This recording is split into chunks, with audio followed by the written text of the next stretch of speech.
Dear students, welcome to Gate Smashers. आज की इस वीडियो में एक्सप्लेन करने जा रहा हूं what is the concept of cursors in PL/SQL। तो देखो, जब भी हम SQL के अंदर कोई भी सिंपल सी क्वेरी लिखते हैं, जैसे मुझे सेलेक्ट करना है डेटा फ्रॉम द डेटाबेस, तो हम क्या करते हैं, select star from table name. या फिर अगर मुझे कुछ अपडेट करना है टेबल के अंदर, सैलरीज को अपडेट करना है, तो हम update table name, set values, where condition लगा के हम अपडेट कर सकते हैं।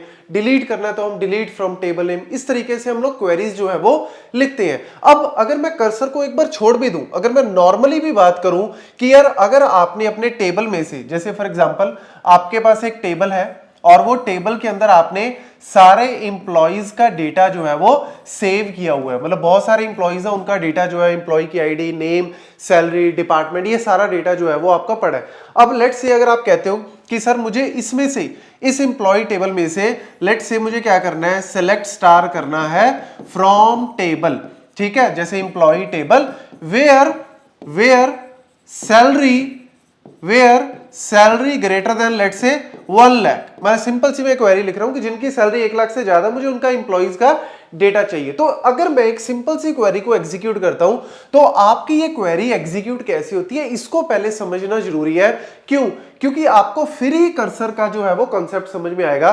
तो आपको ये चीज तो पता ही है कि यार ये जो इंप्लॉय टेबल है, ये जो डेटाबेस है, ये एक्चुअल में क्या है, एक टेबल है जो कि किसका पार्ट है, डेटाबेस का पार्ट है। और डेटाबेस हमेशा परमानेंटली स्टोर्ड होता है किसके अंदर, सेकेंडरी मेमोरी में कह लो या सेकेंडरी स्टोरेज में, चाहे वो हार्ड डिस्क है, SSDs है, उनके अंदर जो है वो परमानेंट स्टोर होता है ये सारा डेटाबेस। अब जब CPU, या आप कह सकते हो कि जो SQL की क्वेरी को एग्जीक्यूट कर रहा है, जो प्रोसेसर एग्जीक्यूट कर रहा है इसको, वो क्या करता है, इस जब क्वेरी को एग्जीक्यूट करता है तो वो डेटाबेस में से जाके एम्प्लॉय टेबल में सैलरी को फेच नहीं करता।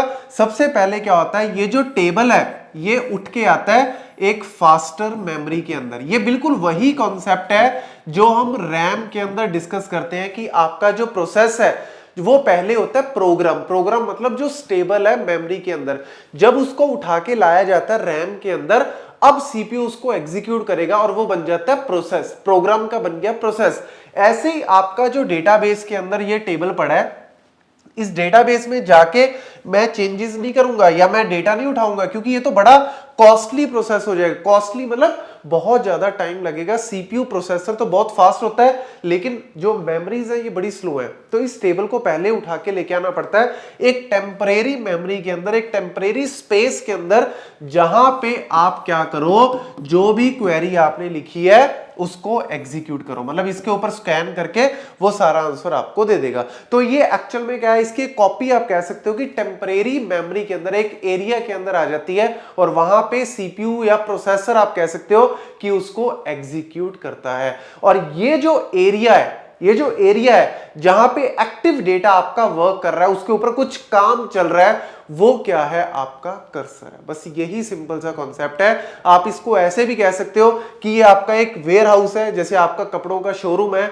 तो आपने अपने वेयर हाउस में स्टोरेज के अंदर बहुत सारे कपड़े रखे हुए हैं, लेकिन आप उसमें से कुछ को उठा के शोरूम के अंदर लेके आते हो और फिर शोरूम में लोग आके उसको देखते हैं। तो वो जो एरिया है जहां पे लोग आके उस शोरूम में अपने कपड़ों को, जो भी उनको पसंद आए, उसको सिलेक्ट कर सकते हैं, पहन के देख सकते हैं, वो एरिया जो है वो क्या है, आपका कर्सर कहलाता है। बस यही कॉन्सेप्ट हमेशा याद रखना। तो कर्सर ऐसा नहीं कि PL/SQL का ही पार्ट है। नॉर्मली जब हम सिलेक्ट, डिलीट, अपडेट, ये चीजें जब हम कर रहे होते हैं SQL के अंदर, तो बाय डिफॉल्ट वो जो एरिया जिसके अंदर ये सारी चीजें एग्जीक्यूट होती है, वो आपका कर्सर ही है, वो आपका स्पेस जो है वो कर्सर ही है। तो यही डेफिनेशन है, cursor is a work area where the result of SQL query is stored at the server side। तो क्लाइंट जो है वो जब क्वेरी लिखता है कि भैया मुझे ये डेटाबेस में से डेटा चाहिए, तो वो डेटा उठ के आता है सर्वर में, एक स्पेस उसको मिलता है और उस स्पेस के अंदर उस क्वेरी के रिजल्ट को कुछ टाइम के लिए स्टोर किया जाता है। वो कब तक स्टोर रहता है, जब तक कि सेशन चलता है। जब सेशन आउट हो गया, मतलब आपका परमानेंट डेटाबेस तो एज इट इज ही रहेगा, सिर्फ उसके ऊपर जो काम हम कर रहे हैं वो आपको उस काम को एक जगह पे लेके आना पड़ता है ताकि ताकि आप मतलब थोड़ा फास्ट वे से, थोड़ा स्पीड से उस काम को कर सको, वो टेम्परेरी एरिया आपका जो है वो कर्सर कहलाता है। तो इसीलिए जब भी हम कर्सर्स के थ्रू कोई काम करते हैं तो सबसे पहले डिक्लेयर करना पड़ता है कर्सर कि भैया हम लोग, जैसे कर्सर भी दो तरीके से आपके, एक तो है इम्प्लिसिट कर्सर और एक है आपके एक्सप्लिसिट कर्सर।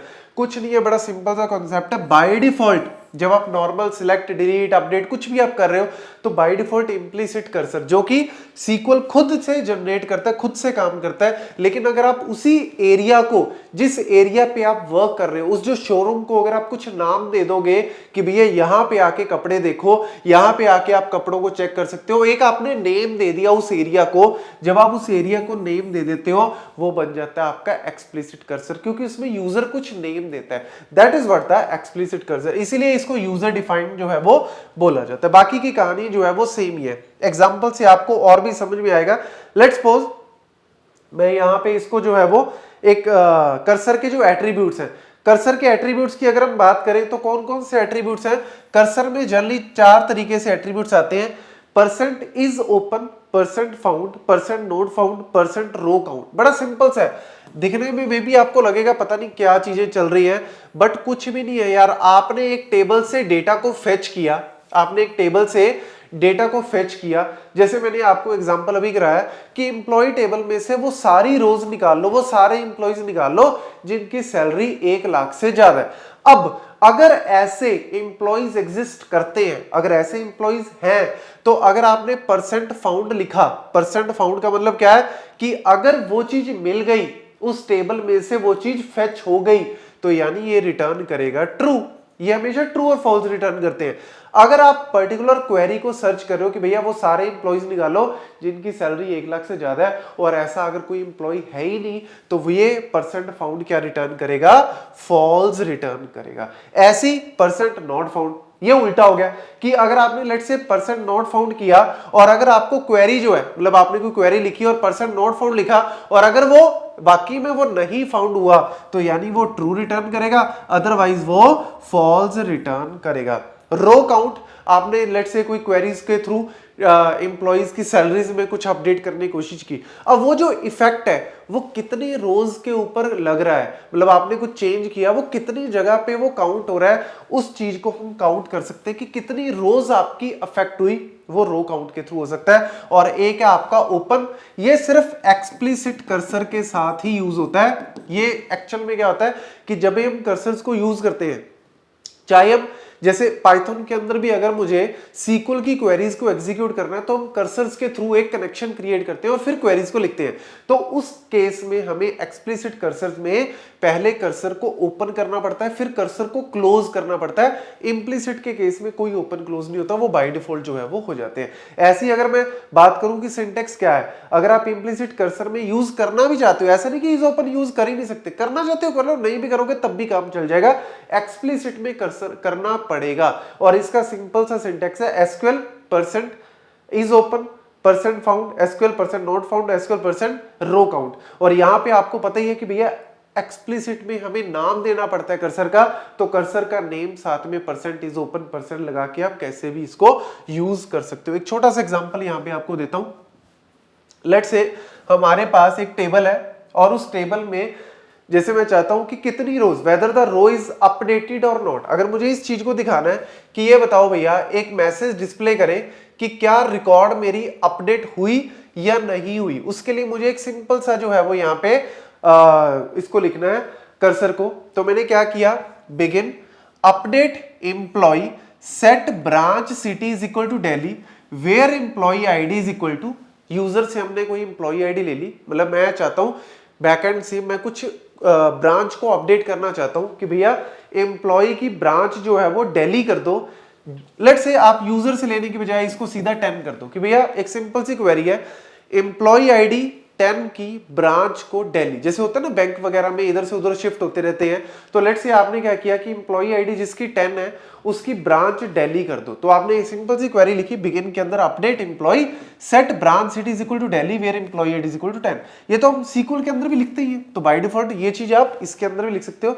तो बिगिन के अंदर हमने किया इफ एसक्यूएल परसेंट फाउंड, मतलब क्या हुआ कि अगर वाकई में कोई एम्प्लॉय आईडी 10 मिल गया, तो ट्रू रिटर्न करेगा। तो फिर ये क्या करेगा, DBMS underscore output dot put underscore line, ये क्या कर देगा, रिकॉर्ड अपडेटेड। अगर उसको वो डेटाबेस मिल गया, उसको वो एम्प्लॉय मिल गया, तो ये ट्रू रिटर्न करेगा और फिर क्या करेगा, इसको इस तरीके से प्रिंट करवा देगा कि रिकॉर्ड अपडेटेड। और लेट्स से आपके टेबल में एम्प्लॉय आईडी 10 है ही नहीं, आपने कोई ऐसी एम्प्लॉय आईडी लिख दी जो कि आपके टेबल में एग्जिस्ट ही नहीं करती, तो उस केस में फिर वो क्या करेगा, if SQL percent not found.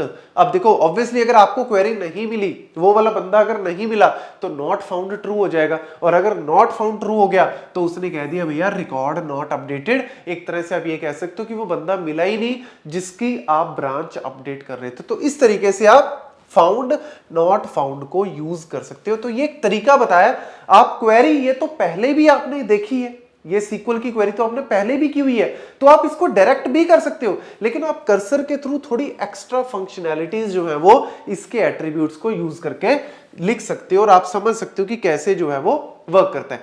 ऐसी एक और छोटा सा एग्जांपल ले लो कि लेट से मुझे रो काउंट, जैसे मेरे पास फॉर एग्जांपल एक टेबल है, उस टेबल में, टेबल को चाहे आप मत ही फोकस करो, आप सिंपल सा एग्जांपल यहाँ पे क्या है, update employee set TA is equal to 1500 where TA is less than 1600, मतलब वो सारे टीएस अपडेट कर दो 1500, जिनके टीए की वैल्यू 1600 से कम है उनकी सारी अपडेट कर दो। तो आप कुछ अपडेट कर रहे हो टेबल के अंदर। अब यार ये जो अपडेट कर रहे हो ये कितनी रोज के ऊपर इफेक्ट होगा, 2 रोज के ऊपर, 3 रोज है, 4 रोज है, 5 है, कितनी रोज के ऊपर चेंज होगा, वो आपने क्या कर दिया, एसक्यूएल परसेंट रो काउंट। तो ये रो काउंट जो है वो क्या कर लेगा, काउंट कर लेगा कि जहां जहां पे इसने इफेक्ट किया इस अपडेट ने, वो आपने काउंट करके लेट्स से एक नंबर ले लिया, डिक्लेयर कर लिया आपने एक सिंपल सा लोकल वेरिएबल, और उसको आपने वैल्यू को प्रिंट करवा दिया।